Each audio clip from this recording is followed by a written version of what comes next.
एक जंगल में बहुत सारे पशु पक्षियों के बीच एक उल्लू भी रहता था। वो दिन भर सोता और रात को जागता रहता। एक बुलबुल ने उसे दिन में आवाज दी, उल्लू भैया, अरे अब तो उठ जाओ, सारा जंगल जाग रहा है और तुम सो रहे हो। उल्लू ने बुलबुल की बात का कोई जवाब नहीं दिया और उसकी सोने की प्रक्रिया जारी रही। अजीब पक्षी हो, मैं जगा रहा हूँ और तुम सोए पड़े हो। अरे बुलबुल की दुम, मैं रात भर जंगल की रक्षा के लिए जागता हूँ और दिन में सोता हूँ। तुम क्या चाहते हो, मैं रात दिन जागता ही रहूँ? तुमने कब मेरी रक्षा की? हाँ, हमारी नींद में खलल डालने के लिए शोर जरूर मचाते हो, रात भर जंगल का चक्कर लगाते हो। अब जाओ यहाँ से, मुझे सोने दो। मुझे भगा रहे हो?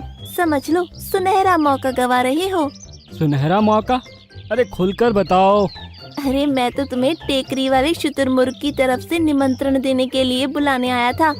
अब तुम नहीं तैयार हो तो कोई बात नहीं, मैं चलता हूँ। मैं तो चलकर दावत खाऊंगा, मजे उड़ाऊंगा। तुम सोए हो, सबको यही बताऊंगा। अरे रे रे रे रे, रुको बुलबुल भाई, तुम तो यार नाराज हो गए। पहले क्यों नहीं बताया? अच्छा किया मुझे जगाया। अब तो मैं क्या, मेरी भूख भी जाग गई। नींद तो कब की भाग गई है। अच्छी बात है, उठो फिर उड़ो और पहुंच जाओ टेकरी पर। बड़े अच्छे अच्छे व्यंजन बने हैं। ठीक है, मैं चलता हूँ। इतना कहकर बुलबुल तो वहाँ से उड़ गया, लेकिन उल्लू के लिए परेशानी खड़ी हो गई। वो जैसे ही अपने घोंसले से उड़ा, उड़ते उड़ते पेड़ से टकरा गया। दरअसल दिन में उसे दिखाई नहीं पड़ रहा था। अरे मैं तो दावत खाने जा रहा था, ये पेड़ कहाँ से बीच में आ गया? आया तो आया, मुझसे ही टकरा गया।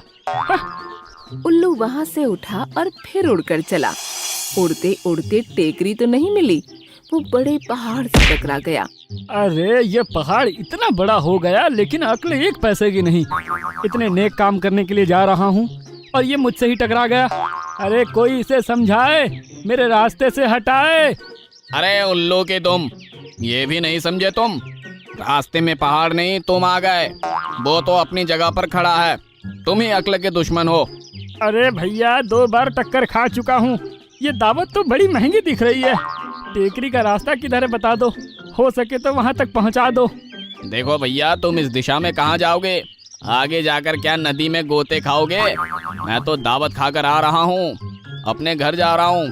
मुझे अब लौटकर नहीं चलना है, तुम्हारे साथ उल्लू नहीं बनना है। तुम एक काम करो, इधर पूरब दिशा में सीधे चले जाओ, जाकर टोकरी पर दावत का मजा उड़ाओ। कौवे के कहने पर उल्लू पूरब की दिशा की ओर उड़ने लगा। वो बड़ी देर तक उड़ता रहा। नीचे उसे कुछ आवाज सुनाई पड़ी। वो तेजी से नीचे उतर गया और ये क्या, नदी के पानी में गिर गया।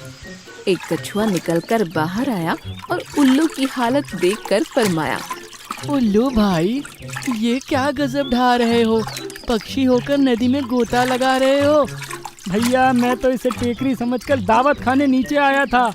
एक कौवे ने मुझे यही रास्ता दिखलाया था। अरे उल्लू भाई, इस कौवे ने तुम्हें मूर्ख बनाया है, तुम्हें गलत रास्ता बताया है। ये भी सब समझ सकते हैं कि उल्लू को उल्लू बनाया है।